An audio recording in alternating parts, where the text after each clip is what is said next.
Times Influence Initiative.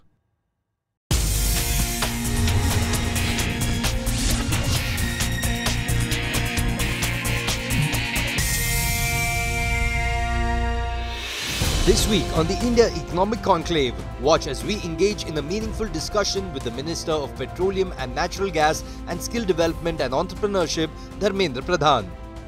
And a power-packed panel on direct selling, redefining the retail sector in India. In our next session, we discuss the oil outlook. How prepared is India in the future of alternative energy sources? Who better than the Minister of Petroleum and Natural Gas and Skill Development and Entrepreneurship, Mr. Dharmendra Pradhan, to help us understand this subject. And Mr. Pradhan will not be with us live, but he will be joining us live via a satellite link. And to carry the conversation forward, I'd like to invite Managing Editor of Times Now, Navika Kumar. Ladies and gentlemen, a big round of applause. Dharmendra Pradhan ji, you are addressing an audience of the India Economic Conclave, which is talking about taking India to a 5 trillion economy. 5 trillion economy में लोगों का कहना है कि सबसे बड़ी बाधा जो आ सकती है, वो आ सकती है एनर्जी सिक्योरिटी से. एनर्जी सिक्योरिटी में मैं ये कहूँगी कि 77%, 77% dependence of Indian oil, petrol and diesel from foreign sources can be the biggest roadblock. आपको लगता है कि ये जो interdependence on imports of oil products है, ये 67% तक लाने की चर्चा थी आपके सरकार की. क्या ये आपका objective on track है या ये सबसे बड़ी बाधा हो सकती है इंडियन इकोनॉमी की ग्रोथ में? मैं नाविका जी आपको थोड़ा फैक्चुअली बड़ा विनम्रता से करेक्ट करना चाहूँगा. ऑयल इंपोर्ट, ऑयल डिपेंडेंसी कोई हमारी एनर्जी सिक्योरिटी में कोई बाधक नहीं होने वाला है, न विश्व में ऐसे किसी बढ़ती हुई देशों को ये अनुभव हुई है. मैं दो इन्फॉर्मेशन आपको शेयर करूं. जापान और कोरिया विश्व की दो बड़े इकोनॉमी है, दोनों नेट इंपोर्टर है. हम तो 25-30% हमारी अपना डोमेस्टिक प्रोडक्शन है. ना जापान ना कोरिया दोनों की कोई डोमेस्टिक प्रोडक्शन कोई सब्सटेंशियल नंबर है, लगभग वो 100% इंपोर्टर है. दोनों विश्व की बड़े इकोनॉमी है. इसलिए हमारी आने वाले 21वीं सेंचुरी की ग्रोथ में और रिसेंट फ्यूचर की ग्रोथ में कोई एनर्जी सिक्योरिटी की कोई चैलेंज नहीं होने वाला है. हमारी एनर्जी डिप्लोमेसी के कारण हमने पहली बार कई सारे अच्छे एसेट नेबरिंग इलाका में लिया है. पहली बार जीसीसी एरिया में खाड़ी की देशों में भारत को प्रोड्यूसिंग फील्ड में शेयर मिलना शुरू किया है. विश्व में एलएनजी की अवेलेबिलिटी को देखते हुए हम लोगों ने भारत को एक गैस बेस्ड इकोनॉमी बनाने के लिए बड़ा प्रयास किया है. भारत की डोमेस्टिक प्रोडक्शन और बढ़े, कई सारे रिफॉर्म्स, कई सारे सुधार हम लोगों ने लाया है. ईज ऑफ डूइंग बिजनेस में हमारी ऑयल सेक्टर काफ़ी ऊपर जा चुका है. ऑल्टरनेटिव एनर्जी में सोलर एनर्जी से लेके बायो एनर्जी तक सारे वर्टिकल में एनर्जी की एक्सेसिबिलिटी, अवेलेबिलिटी दोनों बढ़े. उसकी डिसेंट्रलाइज ग्रिड से लेके लोकलाइजेशन ज़्यादा हो पाए. अगर फॉसिल फ्यूल हाइड्रोकार्बन में नहीं है तो नहीं है, लेकिन जो है उसको कैसे मोनेटाइज कर पाए उसके सारे नियम हम कर रहे हैं. ऑल्टरनेटिव सोर्सेज क्या हो पाएगा उसकी नियम कर रहे हैं, इसकी योजना बना रहे हैं. भारत की नेबरिंग कंट्री से भारत की लॉन्ग टर्म कॉन्ट्रैक्ट कैसे दुनिया से मजबूत हो अपने डिप्लोमेटिक रिलेशन से. आज हम अमेरिका से कॉम्पिटिटिव रेट में natural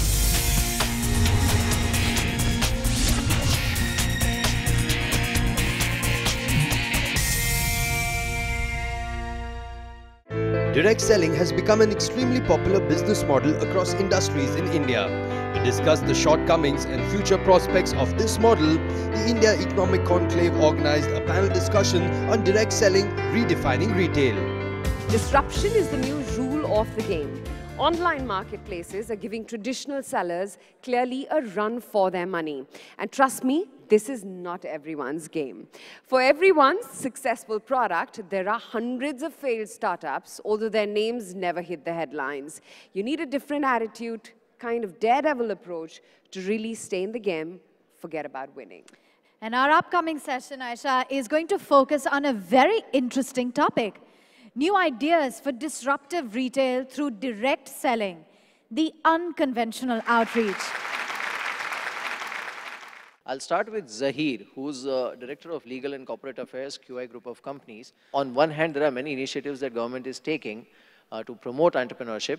On the other hand, there are some existing business models who are probably facing, I would say they are struggling because of the regulatory framework in which India operates, be it online retail, be it direct selling. So as one of the largest direct selling companies globally, what's your take on that? Direct selling has been in India for many years now, I think well over 20 years. And what is interesting is about 20 years back, the RBI actually stated that direct selling does not come under the purview of RBI. And what happened in 2016 was in September 2016, this fantastic set of guidelines came about from the Department of Consumer Affairs in India. And what the regulations and these guidelines actually did was that it militated for consumer protection, obviously. It organized the industry. So you then begin to have now clear definitions on the setting up of direct selling businesses. You have contracts between direct sellers and distributors and the entity which undertakes this. You then have obligations between direct sellers as well, which is mitigated for. You have protection of the consumer. Most importantly, you then have a monitoring agency which comes into place as well. So I think kudos to the government for allowing these guidelines to come about into place. We have Mr. Vijay Sardana with us from Delhi, who's joining us from Delhi.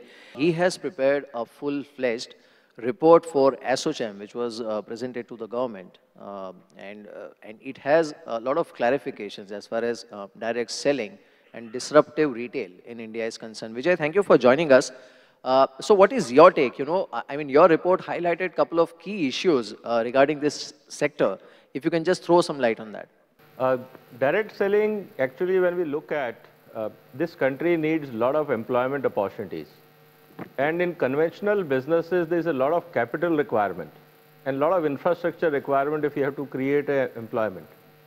Direct selling is one option where somebody is manufacturing, ensuring quality, packaging and everything, and people are, without any massive infrastructure, can go to any place and start doing selling and start earning by providing a product which is across the table, so quality is assured and everything is assured.